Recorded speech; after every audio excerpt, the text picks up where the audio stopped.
सुप्रभात बच्चों, मैं निशा शुक्ला, चिरंजीवी भारतीय स्कूल हिंदी टीचर। मैं आपके सामने मुंशी प्रेमचंद जी द्वारा लिखित दो बैलों की कथा कहानी लेकर के आई हूँ। बच्चों, मैं इसका सारांश आपको बताऊँ।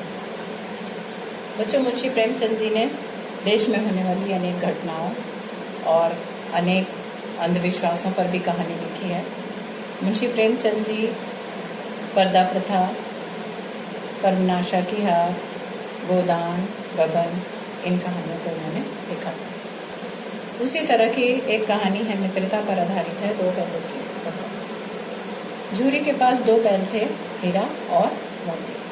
बच्चों, हीरा और मोती अपने मालिक को बहुत चाहते थे और मालिक भी, झूरी भी अपने बैलों को बहुत चाहता था। बच्चों, एक दिन ऐसा हुआ कि गया, झूरी की पत्नी का भाई है, वो आया और उसने झूरी से दोनों बैलों की मांग की। कुछ दिन के लिए वो अपने साथ उन्हें ले जाना चाहता था। बच्चों, गया ने दोनों बैलों को उठा पकड़ा रस्सी से और ले अपने गांव की तरफ ले चला। बैल तो जाना नहीं चाहते थे क्योंकि वो तो झूरी के पास ही खुश थे। वो कभी हीरा बाएं जाता तो कभी मोती दाएं जाता। दोनों किसी तरह से बहुत परेशान होकर के गया उनको मारते मारते उनको अपने गांव ले गया, ले जाकर के खूंटे में बांध दिया और उसकी पत्नी ने ला करके सूखा भूसा उनके आगे रख दिया। बच्चों, सूखा भूसा देख करके तो गया के वो झूरी के बैल बहुत ही गुस्सा गए क्योंकि उसने झूरी ने कभी उनको सूखा भूसा नहीं दिया था, खली चोकर के साथ भूसा दिया था। हमेशा वो उनको जब भी भूसा देता था तो खली और चोकर साथ में डाल देता था। अब यहाँ सूखा भूसा देख करके उन लोगों ने नहीं खाया और जब नहीं खाया तो सारी रात ऐसे ही खड़े रहे। रात में किसी तरह रस्सी तुड़ा करके दोनों बैल भाग गए। बच्चों, दोनों बैल रात में जब भागे और जा करके सीधा झूरी के पास उनकी दलान में खड़े थे। झूरी अपने बैलों को देखा और बहुत ही खुश हुआ और उनको सहलाने लगा, परंतु झूरी की पत्नी को बहुत तेज गुस्सा आई और वो उन बैलों को देखकर जल भून गई और ला करके सूखा भूसा उनके आगे डाल दिया। बच्चों, गया फिर मांगने आया अपने बैलों को अपने काम के लिए और उन बैलों को वो ले गया। इस बार वो बैलगाड़ी लेकर के आया था और बैलगाड़ी में बैलों को बांधा, लगाया और तब गया। बैलगाड़ी में बंधे हुए दोनों बैल अनमने ढंग से चले जा रहे थे तो मोती के मन में ख्याल आया कि क्यों ना इसको गड्ढे में गिरा दिया जाए, परंतु हीरा के मना करने पर वो दोनों साथ में चले गए तो वहां पर ले जाकर के गया ने उनको खूंटे से बांध दिया और खूंटे से बांध कर फिर वही सूखा भूसा उनके आगे डाल दिया। हीरा मोती ने खाना नहीं खाया तो गया के एक बेटी थी जिसकी माँ सौतेली थी, वो उसको बहुत परेशान करती थी। उसने देखा कि बैलों ने रात से कुछ खाया नहीं है तो उसने आधी रोटी दोनों को खिला दी, आधी रोटी। वो दोनों खा करके संतुष्ट हो गए। उस लड़की के हाथ का खाना खाकर दोनों संतुष्ट हो गए। अब दोनों मन में विचार करने लगे कि किस तरह हमको यहाँ से भागना है। बच्चों, रात में वो रस्सी चबा रहे थे तो गया की बेटी ने देखा कि ये दोनों भागना चाहते हैं और रस्सी चबा रहे, तो उसने उन्हें खोल दिया। वो भागे तेज और गया को पता चला तो उसने उनको बैलों को दौड़ाना शुरू किया।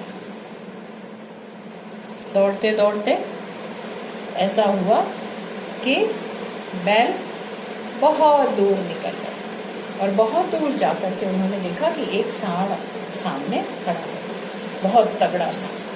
अब उस सांड से मुकाबला करना था तो डर भी लगा कि कहीं ये हमको मारे ना। तो हीरा ने मोती से इशारे से कहा, तुम पीछे से इसको दौड़ाओ और मैं आगे से इसको दौड़ाता हूँ। दोनों ने मिल करके सांड का मुकाबला किया और सांड डर के मारे भाग गया। दोनों बैल मुस्कुराए और दोनों ने आपस में तय किया कि अब भूख लगी है, अब हमें खाना खाना चाहिए। बच्चों वहीं पे एक मटर का खेत था। दोनों बैल मटर के खेत में गए और आराम से खाने लगे। मटर के खेत का मालिक जो था उसने देखा और डंडा लेके दौड़ा दौड़ा आया और उसने हीरा मोती को पकड़ लिया। अब हीरा मोती को पकड़ लेने के बाद उनको मारा भी और ले गया कांजी हाउस में बंद कर दिया। कांजी हाउस क्या है? कांजी हाउस जहाँ पर आवारा घूमते पशुओं को पकड़ा जाता है और ले जाकर के उनको वहाँ बांध दिया जाता है। वहाँ पे उनकी कुछ दिन बाद नीलामी हो जाती है। जो उचित पैसा देता है वो उसे खरीद ले जाता है। तो बच्चों, वो पशु जब दोनों हीरा मोती जब कांजी हाउस में गए तो वहाँ उन्होंने देखा कि अरे, यहाँ तो बहुत सारे पशु अधमरे पड़े हुए हैं। उनको शायद समय से अच्छे से खाना नहीं मिलता है, उनको खाना नहीं दिया जाता है। तो दोनों ने एक दूसरे को देखा कि यहाँ से भागना पड़ेगा। अब हीरा ने दीवार को चाटना शुरू किया। चाट के मिट्टी को गीला किया तो उनको लगा कि दीवार मिट्टी की है। एक सींग मारा तो दीवार में से कुछ मिट्टी आई और धीरे धीरे बच्चों उन लोगों ने सींग से हीरा ने जो है दीवार को तोड़ दिया। दीवार टूटते ही सारे पशु भाग गए और हीरा नहीं गया क्योंकि मोती बंधा हुआ था। मोती ने इशारे में कहा, तुम चले जाओ, मुझे बंधा रहने दो। लेकिन हीरा क्यों नहीं भागा? क्योंकि दोनों दोस्त थे, दोनों एक दूसरे की बात समझते थे। तो जब अच्छे पल में वो दोनों साथ थे तो बुरे संकट में वो भागना नहीं चाहता था। तो उसने कहा, जिएंगे तो साथ में और हम मरेंगे तो साथ में। इतने में कांजी हाउस के लोग आए और उन्होंने आकर के हीरा मोती को पकड़ लिया और पिटाई भी की। उसके बाद अगले दिन हीरा और मोती की नीलामी हो गई। एक व्यापारी ने हीरा और मोती को खरीद लिया और वो अपने गांव ले जा रहा था भागते हुए। हीरा मोती को ढंग से खाना नहीं मिल रहा था। तो बच्चों, इस तरह से हीरा मोती बहुत दुबले हो गए थे और किसी तरह धीरे धीरे रास्ते में चल रहे थे हीरा और मोती। फिर वो ले ही जा रहा था कि हीरा मोती को लगा कि ये रास्ता तो शायद अपना जाना पहचाना है। अचानक दोनों ने एक दूसरे की तरफ देखा और भागना शुरू किया। दोनों सरपट भागे और भाग करके अपने मालिक झूरी की दलान में जाकर के खड़े हो गए। झूरी ने बैलों को देखा, बहुत खुश हो गया और उनके मस्तक पर सहलाने लगा और बहुत प्यार करने लगा। बैल भी अपने मालिक के प्रति बहुत ममता और प्यार दिखाने लगे। झूरी की पत्नी निकल के आई, उसने भी बैलों के मस्तक को चूमा और बहुत प्यार किया।